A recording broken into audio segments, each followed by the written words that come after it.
নমস্কাৰ এই মুহূৰ্তত অসমৰ প্ৰত্যেকগৰাকী জনসাধাৰণলৈ দিবলৈ ওলাইছো ডাঙৰ খবৰ। তো যিসকল মানুহে ভিডিঅ'টোত ক্লিক কৰিছে অনুগ্ৰহ কৰি ভিডিঅ'টো স্কিপ নকৰি প্ৰথমৰ পৰা শেষলৈ চাই থাকিব, কিয়নো এইটো ভিডিঅ'ৰ মাজত মহিলাসকললৈ কেইখনমান গুৰুত্বপূৰ্ণ খবৰ প্ৰদান কৰিম। অনুগ্ৰহ কৰি ভিডিঅ'টো স্কিপ নকৰি প্ৰথমৰ পৰা শেষলৈ চাই থাকিব। লগতে মোৰ চেনেলত নতুনকৈ ভিজিট কৰিছে যদি অনুগ্ৰহ কৰি চেনেলটো ছাবস্ক্ৰাইব কৰি মোৰ লগত থাকিব। তো বলক ভিডিঅ'টো আৰম্ভ কৰি আজিৰ প্ৰথমটো গুৰুত্বপূৰ্ণ খবৰৰ বিষয়ে বিস্তাৰিত জানি লওক।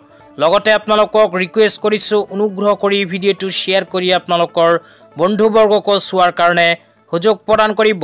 তো আজিৰ প্ৰথমটো গুৰুত্বপূৰ্ণ খবৰ হ'ল CMO আছামৰ ফালৰ পৰা প্ৰদান কৰা এখন বিশেষ আপডেট লৈ।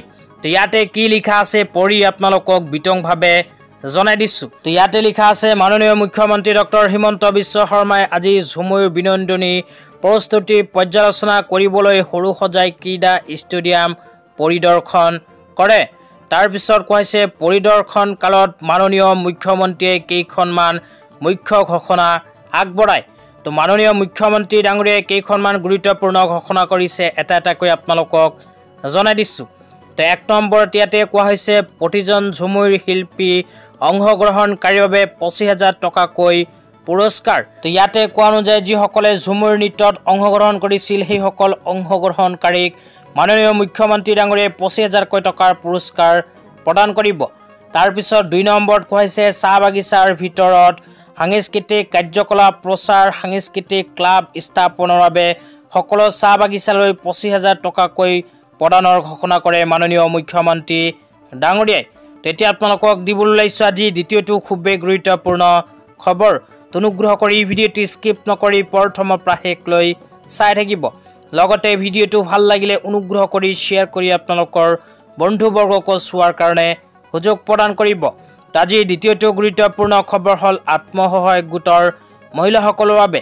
তো যিসকল আত্মসহায়ক গোটৰ মহিলাসকলে 10,000 টকা পোৱাৰ বাবে মুখ্যমন্ত্ৰী মহিলা উদ্যমিতা অভিযান আঁচনিৰ ফৰ্ম ফিলআপ কৰি জমা দিছিল, সেইসকল মহিলাই ভিডিঅ'টো চাই আছে যদি অনুগ্ৰহ কৰি ভিডিঅ'টো স্কিপ নকৰি প্ৰথমৰ পৰা শেষলৈ চাই থাকিব, কিয়নো যিসকল আত্মসহায়ক গোটৰ মহিলাসকলে 10,000 টকা নিজৰ বেংক একাউণ্টত পাব বিচাৰে সেইসকল মহিলাই এনেকুৱাকৈ এখন ফৰ্ম অতি শীঘ্ৰে ফিলআপ কৰি নিজৰ বেংক ব্ৰাঞ্চত গৈ জমা দিব লাগিব, অন্যথা মহিলাসকলৰ বেংক একাউণ্টত 10,000 টকা নোসোমাব।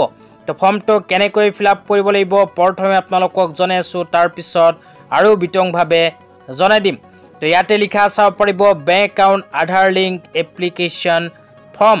তো ইয়াতে প্ৰথমে দ্য ব্ৰাঞ্চ মেনেজাৰ ব্ৰাঞ্চ যে লিখা আছে ইয়াতে আপোনালোকে নিজৰ বেংক ব্ৰাঞ্চৰ নামটো লিখি দিব।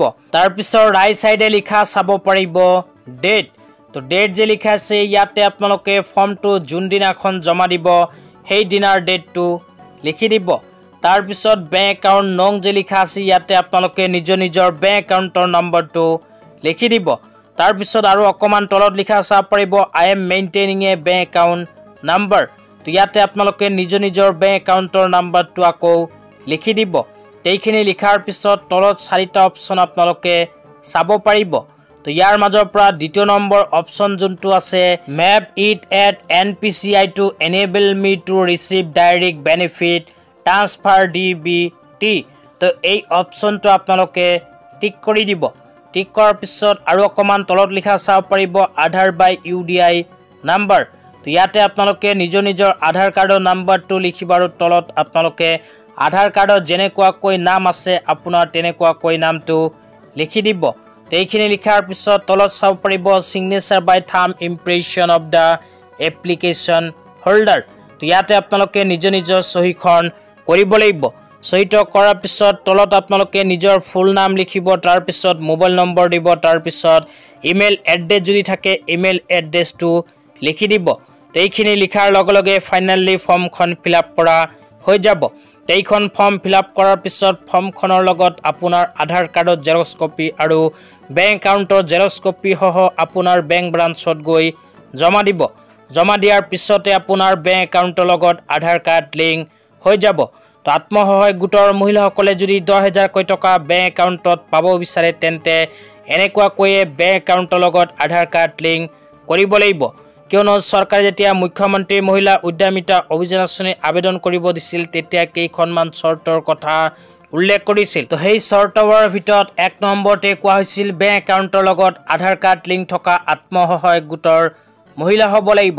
তো সেইকাৰণে আপোনালোকে যদি এতিয়ালৈকে বেংক একাউণ্টৰ লগত আধাৰ কাৰ্ড লিংক কৰা নাই তেন্তে অতি সোনকালে এনেকৈ এখন ফৰ্ম আপোনাৰ বেংকৰ পৰা সংগ্ৰহ কৰি আকৌ ফিলআপ কৰি আপোনাৰ বেংক ব্ৰাঞ্চত গৈ জমা দিব লাগিব। তো আজি ইমানেই। ভিডিঅ'টো চাই কেনে পালে নিশ্চয় কমেণ্ট বক্সত কমেণ্ট কৰি জনাই দিবলৈ নাপাহৰিব।